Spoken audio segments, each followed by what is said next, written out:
Welcome to Factorio Brave New World recap. My name is Nilaus. This is episode 13, and this only includes 2 streams, this one, but I think we made really good progress as well, nonetheless. So let's take a look at it. This is where we started off. So what we've had at this point, we have the new plastic build is ready, but not hooked up. That's at the start. So this is where we're going to be focusing. We have built a petroleum build, but hooked it up yet. You can see it says petroleum. And aside from this, it's all about migrating things to the train bus, moving away from these builds here, and trying to anchor the train bus a bit better and expanding it. So let's jump in after the first stream. So let's see what we've done there. So here we are, and at this point you can see much of it is working at this point.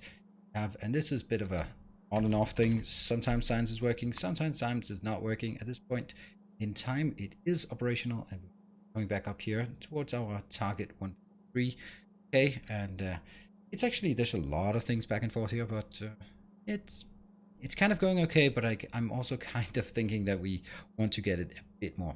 Now the plastic here is operational, looking absolutely phenomenal here. All of it is working. Some of them are working here, or I mean, some of them are active. This one is active, and this is going to one of the plastics going in here to keep this monster fed. And you can see this is all flowing, and all of it is going in here, and it's starting to stack up. You can see here because it's working. Let's see. Okay, so things are operational. Not everything is flowing, but it's still looking pretty good. If you look at our issues, it's rocket control units. This is, thank you, autosave. This one is pretty mediocre. It's just working at whatever pace that it can work at, and this is only working at ratio. So if this is lagging behind, it won't ever really catch up until something else lags behind. What else have we been doing here? We've been hooking up this part. We've also been making a new low density structure, because low density structure was our bottleneck. So this is a brand new build built above the plastic, because there's no way the plastic needs to be expanded. It's really big already. But what we will be seeing here is that very soon the steel will become the bottleneck. Even though our low density structure doesn't really need much steel, only 2 for every low density structure, then it's still going to be a problem. But here we have 2 plastic trains coming in, 1 steel train coming in, and 6 copper trains going in. All of it working, going in here. It's a lot more consistent. Previously, if you remember, we were getting the plastic in by robots, and it just didn't really work. It was just too cumbersome. So now we have a new dedicated low density structure. It's hooked up on the bus. You can see branches, and branches out. This one is just, unfortunately, quite a long road, a long path that it has to fly, but that's just the way it is. This one is just making plastic. This is only using it as an overflow so that we can keep working on everything else. What else? Nothing much. Things are working. We can confirm up here on the science. Things are working, looking good.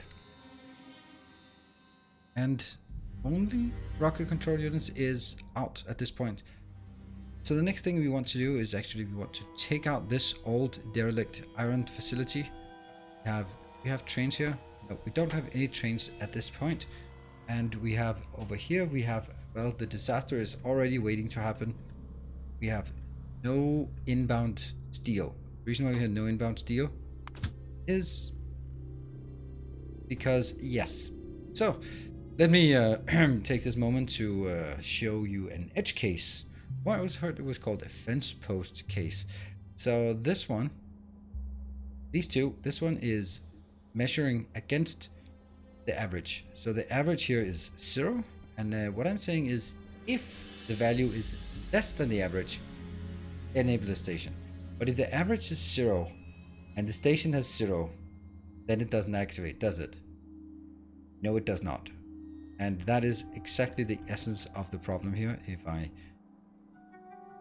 And actually, that's not a good way to do it. I will just show you how easy it actually is to fix, and what a trivial error that is going to cause all the commotion we have in next episode, and actually already starting here, but I just had, at this point, hadn't realized that was the issue. If we look at this one compares if the average is larger than the current value, then open the station, but it should of course be equal to. And as soon as I do that, I will see a train coming in. Actually, more trains will probably come in. Here they go. They will all come in, and I can easily just copy this to all of them. And that means all the stations will enable and steel will flow. This is of course a test case, so don't you worry. But another issue we have here is look at how many stations that actually need to be fed with iron just to keep this flowing.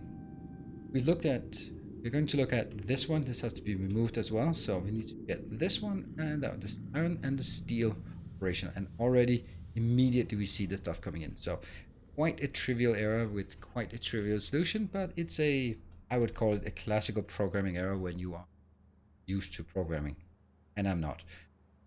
So, but the good thing is plastic is operational, solved for this purpose of this base. We have a new low density structure. There's actually a third relocation or second relocation of low density structure that is also solved. And now the next one is that we are going to make this area steel, and that means a massive expansion out here. That's what we're going to go into next episode. So let's jump forward.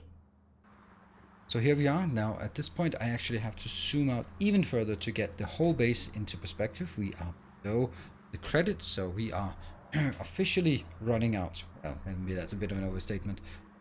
But we have a new dedicated facility. This facility here is our iron facility. We are very, very slowly starting to get iron inbound. But as you can see, we only have 4 trains inbound. That is not much. Number 7, 8, and 9, and 10. Those are inbound. But it just keeps going up here. We have some steel at least.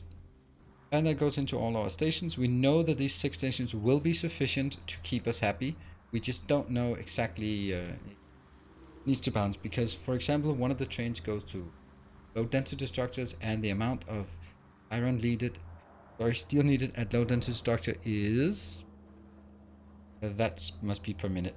So this is it's divided by 100, so it's 5.8 per second. So obviously we are not going to need to fill in 2 full blue belts for that one, but that's why we have a balancer here, so that even though, let's say this one is the low density structure, it'll fill up once it's full, and it'll just remain idle. It'll backlog here, and then the amount going here will be spread among the other ones, which means that some of the ones that use a lot, such as low density structures and purple science, they require almost 2 full lanes.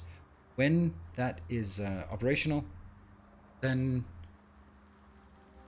I want to make sure that we can feed this one. Each of these is basically, we can actually look at this. I'm going to do that mod. These 4 merge together, and that will give us pretty much 1 full belt. So only this belt here, this giant thing, is only making 6 full lanes. Not even, but barely making 6 full lanes of iron or steel. But it is enough. We checked it, and it is enough for the entire base as long as it averages out between the different ones. So now it's just operational. What we had to do here, we have had to extend this build so that we now have 10 stations allocated to iron. These have just been put down, the 1 to 6, they have not been allocated yet. They've just been put down as trains, and they've been filling up, but they've not been sort of going on beyond that. So that's the massive product here. We expanded the iron, we have built a new steel, we have taken out the old iron base. Damn, that really wrecked a lot of things. And we started filling in solar panels. We are going to fill in solar panels a lot of places. The reason we want to do that is because we are getting close to hitting the update maximum.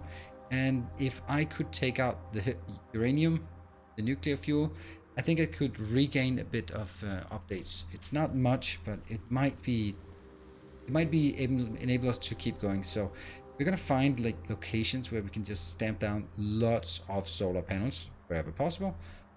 What we've done with this expansion is also tap 2 or claim 2 new Iron facilities, giant iron facilities, excellent, because we are going to need more iron coming into this monstrous production here. Just way more trains, but that's going to be task for the future.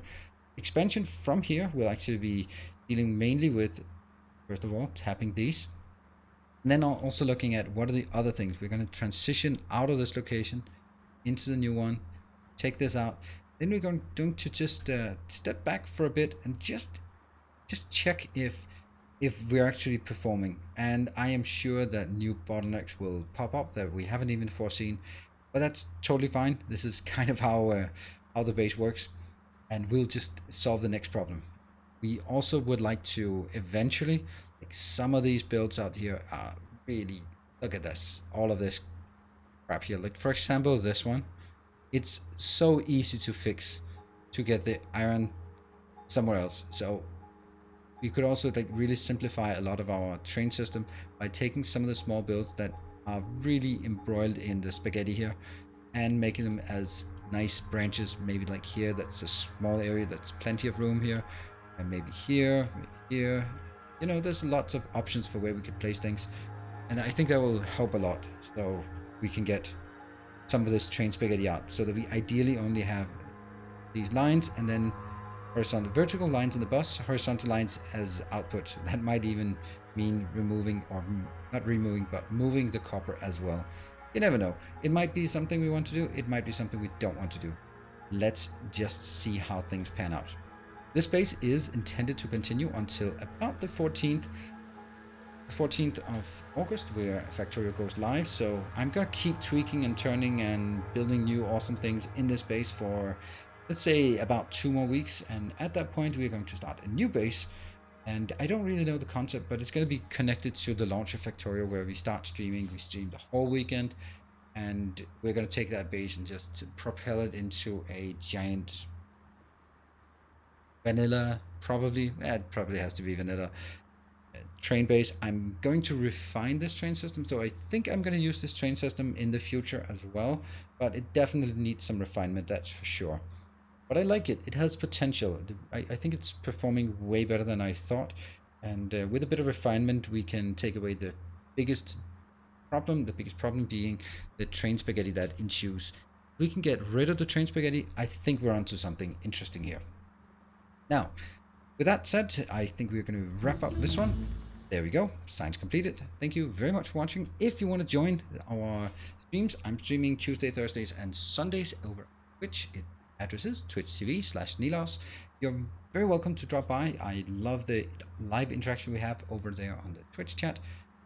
If you want more, you can also check out my masterclass here on YouTube, or you can also be part of the design process. That is tutorial workshop that I'm conducting every Monday. That's over on Twitch. You know the address by now. Otherwise, check the description below. For that, thank you for joining, and as always, stay effective.